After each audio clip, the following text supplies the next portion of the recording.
Coucou tout le monde, bienvenue sur la chaîne Solido. Alors aujourd'hui, vous avez vu le titre de la vidéo, on va parler du tarot psychologique.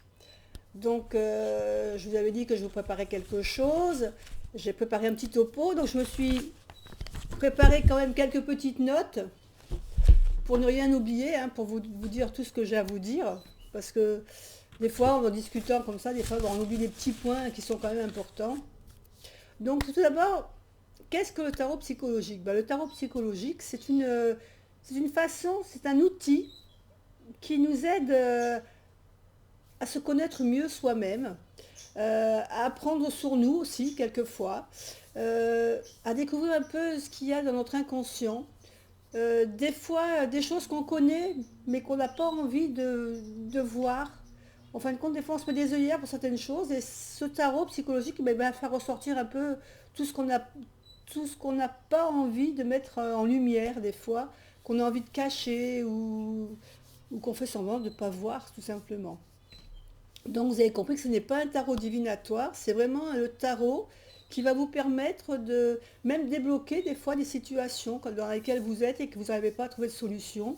Le tarot psychologique va peut-être pouvoir vous aider à débloquer cette situation, à trouver pourquoi telle ou telle chose ne vont pas ou pourquoi vous n'arrivez pas à prendre une décision, par exemple. Pardon. Donc, en gros, voilà ce qu'est le tarot psychologique. Euh, Qu'est-ce qu'il faut comme matériel pour faire un tarot psychologique? Il faut tout simplement un tarot. Alors le tarot de votre choix, je dirais le tarot que vous aimez bien, un tarot que vous avez dans votre tarothèque, ou si vous en avez qu'un, vous prenez celui-là. Euh, je dirais qu'au niveau tarot, l'idéal, c'est pas forcément le tarot de Marseille, parce que le tarot de Marseille, comme vous le savez, les 22 lames majeures sont imagées, mais les mineures ne le sont pas. C'est-à-dire que vous allez avoir que des bâtons, ou que des épées, ou que des deniers. Il n'y aura pas d'imagerie. Ce qui fait que ça va limiter, au niveau des cartes, ça va vous limiter. Vous allez pouvoir travailler qu'avec 22 lames. Si vous avez qu'un tarot de Marseille, vous pouvez bien le faire avec le tarot de Marseille, bien sûr, mais vous serez limité au niveau des cartes et de l'imagerie. Alors que si vous avez un Rider Waite, vous allez avoir 78 lames avec des images, des scènes de vie qui vont vous permettre de voir beaucoup plus largement les situations que vous vivez. Donc, personnellement, je vous conseillerais un Rider. Maintenant, si vous n'avez pas de tarot, vous pouvez très bien prendre un oracle que vous avez. Hein. Je veux dire, on appelle le tarot psychologique, mais vous pouvez très bien le faire avec d'autres cartes. Alors, des cartes qui vous plaisent, il faut quand même que ce soit des cartes au niveau que l'imagerie vous intéresse. Euh, Par exemple, donc vous prenez un rider classique, il n'y a pas de souci, n'importe quel rider classique. Ensuite, vous pouvez aussi avoir un tarot qui est très intéressant. Ah, d'ailleurs, je vais voir si je l'ai. Je ne l'ai pas, mais je vais voir si je peux vous le trouver sur la tablette. Ça s'appelle le tarot, le psychotarot. C'est un tarot qu'avait créé Denise Roussel. Elle a fait un livre d'ailleurs là-dessus sur le tarot psychologique. Je crois que ça s'appelle tarot psychologique miroir de soi. Et elle avait fait un tarot exprès pour que qu'on puisse travailler sur la psychologie. Alors, je vais essayer de vous le trouver pour vous le montrer. C'est un tarot qui est en noir et blanc. Alors, voilà, je vais vous le chercher.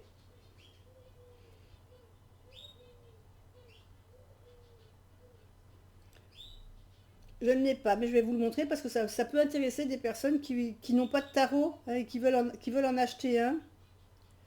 Voilà. Comment se présente le tarot psychologique? C'est un tarot donc en noir et blanc. Je vais vous le montrer. Voilà. Je ne sais pas si vous allez le voir. Ah, ça va peut-être pas passer au niveau. Ah mince, ça passe pas du tout. Il y a trop de lumière. Non, ça passe pas. Donc c'est. Si vous tapez tarot psychologique, psychotarot, c'est une boîte en noir et blanc. Et c'est vraiment un tarot qu'elle avait créé pour faire, pour justement faire et apprendre à mieux se connaître. Maintenant, vous n'êtes pas obligé de l'acheter. Moi, je ne l'ai pas acheté parce que bon, moi, je ne suis pas attirée par tout ce qui est tarot noir et blanc. C'est vrai que j'aime bien quand même avoir de la couleur. Moi, je le fais avec un tarot classique, donc un rider. Sinon, vous avez aussi le tarot psychique. Voilà, le tarot psychique qui peut vous aider aussi à faire ce style de tirage. Je vais vous montrer quelques images. L'avantage de ce tarot psychique, vous avez aussi des cartes qui représentent toutes les cartes des chakras. Voilà. Et par exemple, vous pouvez de temps en temps faire un tirage sur les chakras et voir quel chakra vous devez travailler. Ça peut être aussi lié à votre bien-être. Ensuite, vous avez des cartes. Voilà, alors, je vous montre le dos des cartes. Moi, je trouve joli. Donc voilà, vous avez des représentations comme ceci.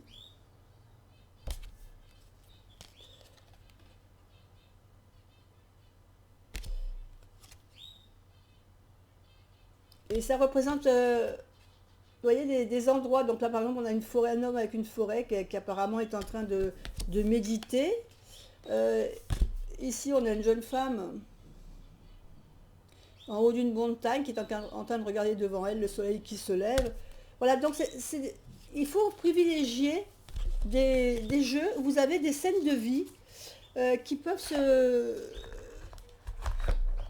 un peu représenter la vie que l'on mène, qu'on l'on mène actuellement. Pour ça, il y a des deux tarots, moi que j'aime bien utiliser, alors je vous en parle. Hein, c'est la roue de l'année. Voilà, c'est celui-ci. Le dos de la carte est comme ceci. Alors, c'est un tarot qui représente énormément des scènes de vie.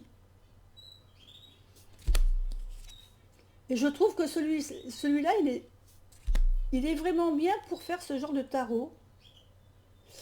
Parce qu'on a un peu des scènes de vie de tous les jours, à différentes périodes. Alors, voilà, moi je trouve très intéressant en psychologie celui-là. Il y a celui-ci. Alors ça, c'est un tarot qui ne vaut pas très cher si jamais vous n'en avez pas de tarot. Celui-là, je pense qu'il ne vaut pas très cher. Je ne sais pas s'il y a le prix sur la boîte, non. Mais je pense qu'il doit valoir, je crois qu'il doit valoir dans les 15 euros, quelque chose comme ça. C'est pas un tarot très cher. En plus, il n'est pas très grand. Et ça, c'est un tarot normal, niveau taille. Et celui-ci, vous voyez, beaucoup plus petit. Je ne sais pas si vous voyez là. Je vais vous montrer avec les cartes, vous allez voir. Sinon, il y a le romantique tarot aussi qui est pas mal pour faire ce genre de tirage psychologique.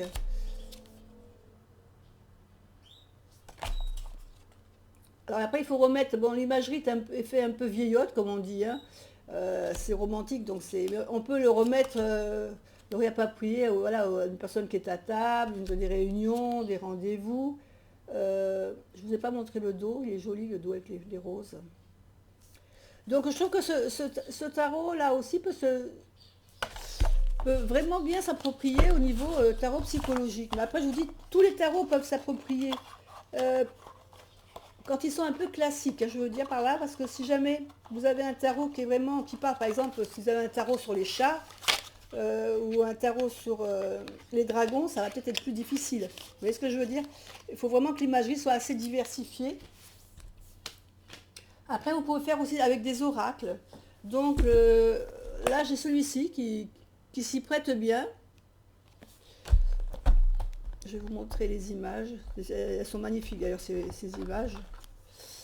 Voilà, par exemple, ici, vous avez une personne, un couple, une personne qui est en train de faire du violon. Là, vous avez une personne qui est en réflexion. Vous voyez, il faut que votre tarot représente des personnages en action, en fin de compte, pour que ça soit intéressant. Plus il y aura de personnages en action, plus ça va être intéressant et interactif pour vous quand vous allez faire vos tirages. Il y a aussi l'oracle du monde, qui est intéressant aussi, qui peut se prêter Alors moi, j'ai un peu coupé les images, mais voilà, celui-là aussi, il peut se prêter aussi au tarot psychologique, hein. Euh, vous avez un que beaucoup de gens connaissent. Il y en a beaucoup d'ailleurs même qui sont en cabinet qui s'en servent. C'est le Dixit. C'est un jeu de société. Je pense que vous devez le connaître. Ça s'écrit D-I-X-X-I-T. C'est un jeu de société, mais vous trouvez des extensions. Et ces extensions, ce sont que des cartes. Et des cartes qui se prêtent très très bien à ce genre de travail sur la psychologie. Donc au niveau des jeux, donc il vous faut un jeu de votre choix, des images qui vous intéressent, qui vous plaisent, de préférence qui montrent des personnages en action. Et là, vous êtes au niveau jeu, pareil. Il vous faudra ensuite un cahier ou un classeur ou des feuilles, ça c'est à votre choix, et avec un stylo pour noter tout ce que vous allez vouloir, tout ce que vous allez travailler dans cette carte, dans cette carte. Je peux conseiller aussi à certaines personnes, parce que j'en ai fait l'expérience, de travailler, en plus de ce que je viens de vous dire, donc avec le jeu, le cahier et le stylo, je travaille aussi avec un enregistreur. C'est-à-dire que je m'enregistre soit avec la tablette, soit avec mon téléphone, quand je fais le travail sur une carte. Vous allez me dire pourquoi. Tout simplement parce que quand il va falloir détailler cette carte, je vais vous donner après la façon de faire, mais quand vous allez détailler toute cette carte, si on s'enregistre, on ne s'interrompt pas dans la description de notre carte. On ne s'interrompt pas toutes les 5 minutes pour écrire quelque chose sur notre cahier. On le fait d'un seul jet, et on reste dans la dynamique du moment, dans la spontanéité, et on donne beaucoup plus de détails qui ensuite on pourra retranscrire en réécoutant notre enregistrement à la fin du tirage. Donc je trouve qu'on perd moins de détails. Parce que quand vous faites votre tirage, que vous regardez votre carte et que vous allez la décrire, vous êtes obligé à chaque fois de vous arrêter et pour transcrire tout ce que vous voyez. Si vous le faites en enregistrant, vous allez avoir de la spontanéité, vous n'allez pas vous arrêter, donc vous allez sans arrêt d'écrire tout haut, évidemment, hein, il faut dire tout haut ce que vous voyez. Ça va être un flux de tas de petits mots, de petits détails que vous allez voir, que vous allez pouvoir retranscrire après, qui ne seront pas forcément quand vous allez le faire au fur et à mesure en écrivant. Je vous invite même à essayer, à faire par exemple la première fois que vous allez faire votre tirage, vous allez le faire en décrivant, au fur et à mesure vous allez écrire ce que vous allez voir, et puis la deuxième tirage que vous allez le faire en vous enregistrant. Et vous allez voir la différence, si ça vous convient ou pas, mais vous allez voir que vous serez surpris par le nombre de détails que vous aurez en plus en faisant tout simplement l'enregistrement. Donc ça c'est fait, on n'y reviendra plus. Un tarot, un cahier, un stylo et un téléphone ou un enregistreur si vous voulez vous enregistrer pendant que vous faites votre tirage. Donc maintenant on va passer à la méthode. Quelle méthode et quelle périodicité. Déjà, il faut faire ce genre de travail sur vous quand vous êtes bien dans votre tête. Hein. Si vous êtes en une période de déprime où ça ne va pas du tout, on ne sait pas le genre de travail qu'on va faire, on va attendre d'aller mieux. On ne va pas faire ça quand on n'est pas bien, parce que forcément, tous les tirages que vous allez faire, vous allez le faire du côté négatif. Et c'est quand même pas le but. Le tarot psychologique, il est là pour vous aider, pas pour vous enfoncer. Donc, c'est à faire quand on se sent bien. La périodicité, c'est à vous de choisir. Hein, si vous le faites, si vous voulez le faire tous les jours, tous les matins, vous le faites tous les matins. Si vous voulez le faire tous les 2 jours, si vous voulez le faire une fois par semaine, si vous voulez le faire qu'une fois par mois, c'est à vous de voir, suivant votre envie, vos besoins. Hein. Comment on fait pour tirer nos cartes? Alors on a le choix entre tirer une carte comme ça, hein, juste pour dire, voir, tiens, aujourd'hui, quand ma journée, j'ai ça, je vais avoir ça à faire ou je vais vivre ça. Qu'est-ce que les cartes me conseillent? Comment agir dans ce que je vais vivre aujourd'hui? Donc vous tirez une carte comme ça pour voir comment les cartes vous indiquent de faire de valider votre journée, de voir comment vous allez la passer cette journée, les conseils qu'elle vous donne. Maintenant, vous pouvez très bien avoir une problématique, un problème. Vous avez un problème actuellement, vous n'arrivez pas à le résoudre, vous n'avez pas trouvé la solution, vous allez demander aux cartes pourquoi vous n'arrivez pas à trouver cette solution. Comment elles peuvent vous aider à trouver, à résoudre ce problème que vous vivez et que vous n'avez pas à résoudre.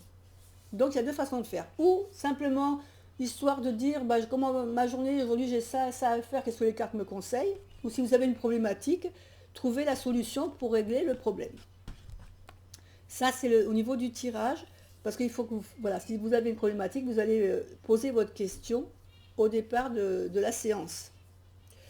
Après, vous pouvez effectuer un tirage, vous pouvez le faire en plusieurs sortes. Soit tirer une seule carte, ce qui sera peut-être bien au début quand vous allez commencer, parce que c'est vrai que c'est pas toujours facile hein, d'interpréter les cartes à plusieurs cartes d'affilée. Donc peut-être qu'au début vous allez en tirer qu'une.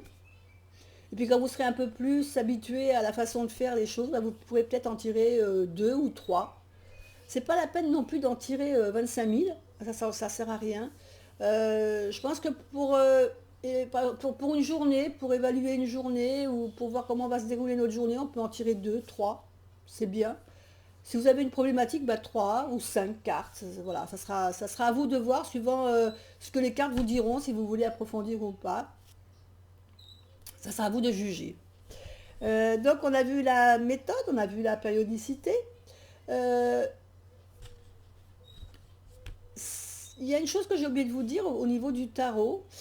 Si vous commencez seulement à apprendre le tarot, et vous allez vous dire, oh là là, je ne vais pas arriver à le faire parce que je ne connais pas toutes les cartes.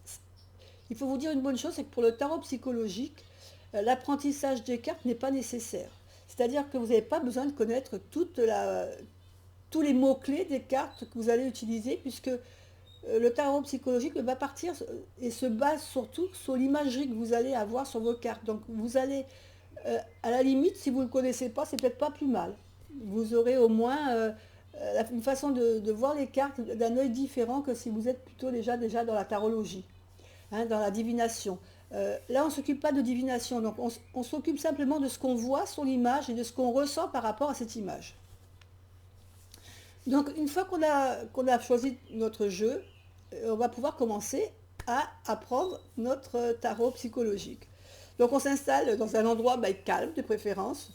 Donc, si vous savez par exemple que vous êtes mieux le matin pour tirer les cartes, tout le matin, quand vous allez vous réveiller après votre petit-déj ou en même temps, vous pouvez très bien, par exemple, faire votre carte du matin hein, pour voir comment vous pouvez passer votre journée aujourd'hui dans la meilleure façon possible.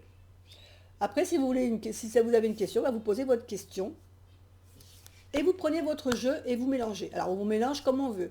Il y en a qui préfèrent mettre les cartes sur la table et les mélanger un peu dans tous les sens. Il y en a qui préfèrent les battre, il y en a qui les battent en poker, il y en a qui les mettent en éventail et puis qui choisissent comme ça. Ça, c'est à vous de choisir la façon dont vous voulez mélanger vos cartes. Une fois que vous avez mélangé vos cartes, vous tirez une carte. Donc là, on va partir du principe qu'on prend une seule carte, d'accord? Pour l'exemple. Donc vous mélangez vos cartes et vous tirez une carte que vous posez sur la table face cachée. On ne la regarde pas tout de suite, on la pose face cachée, on range les autres cartes et on se prépare. On prend notre cahier, on prend notre stylo ou notre enregistreur. Et si vous faites l'enregistreur, c'est le moment de le mettre en marche. On le met tout de suite en fonction. Donc, une fois qu'on a tiré notre carte, eh bien, on va la retourner.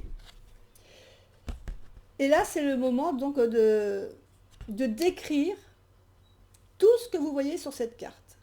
C'est-à-dire que vous allez décrire la carte en général, donc là où ça se passe, si ça se passe dans un intérieur, si ça se passe en extérieur, en montagne, à la campagne, à la mer.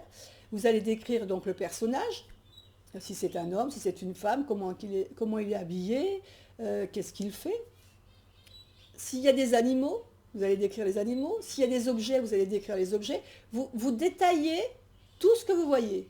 Alors, n'oubliez pas que si jamais vous n'enregistrez pas, il faut transcrire à chaque fois sur votre cahier, en même temps que vous trouvez les détails de votre carte, les transcrire sur votre cahier. Ça sera la deuxième chose à faire quand vous avez tiré votre carte.